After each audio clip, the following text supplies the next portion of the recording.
In the first place, I had been very prominent in Australia. Uh-huh. I had gone there 20 years before to grow rice up near Darwin in what we call the top end, with a number of other stars like Andy of Amos and Andy, and Rhonda Fleming, and a couple others, people who were not stars but were business people. We'd been given 500,000 acres of land on which to grow rice up there by a friend of mine who was the Prime Minister, Harold Holt of Australia, because he wanted Americans to come in and develop with tax money land that was just lying fallow. And so we went up there and we tried to grow rice.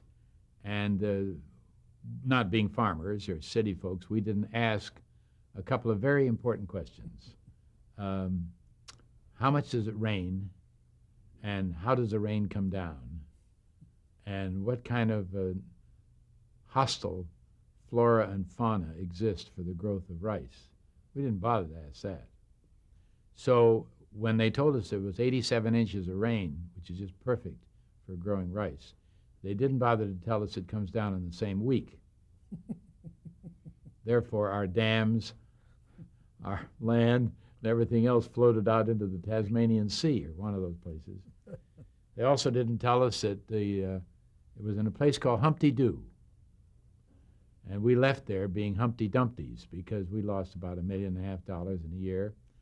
And not only did our land float away in the rainfall, but we had a river that ran through it. And in the river were 18-foot-long crocodiles. So we had a turnover of the labor force. So I went on to go into other things in Australia because I like Australia and I like Australians. It was like a Connecticut Yankee in King Arthur's court. 7 million people living in a land as big as the United States, with things that are going to happen there as they did here. And you could just look back at history and you could see all the things that were going to happen. So I stayed to join in letting them happen. I became a big landowner, had sheep stations. I even got to the point where I was on the lifestyles of the rich and famous with Robin. And I had a 1-million-acre ranch, 60,000 head of sheep, 25,000 head of cattle, and Aborigines working for me.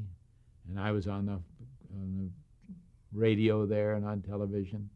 And so when Ronald Reagan wanted to have somebody who would be a commissioner general for the World's Fair down there with the rank of ambassador of the United States, he asked me, and I was very happy to do it.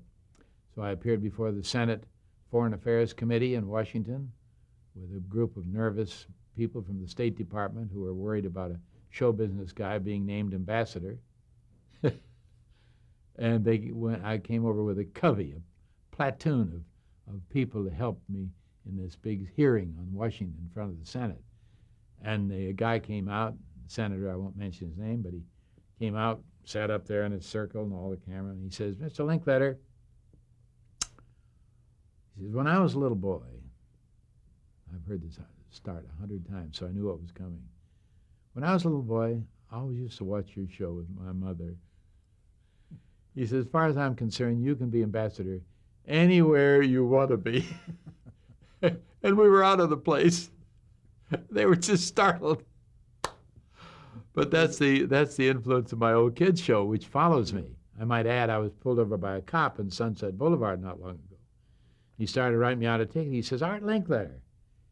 He says, "God, when I was a kid, I always wanted to be on your show." I said, "If you write that ticket out, you'll never be on the show." It works. So anyway, I was ambassador down there, and it was quite an interesting experience to be called Your Excellency, because I'm just Art, really, to everybody. Yeah, that's nice. And I went through all that stuff, and we had a wonderful exhibit, and I represented the United States. And That's great. so that was a nice honor.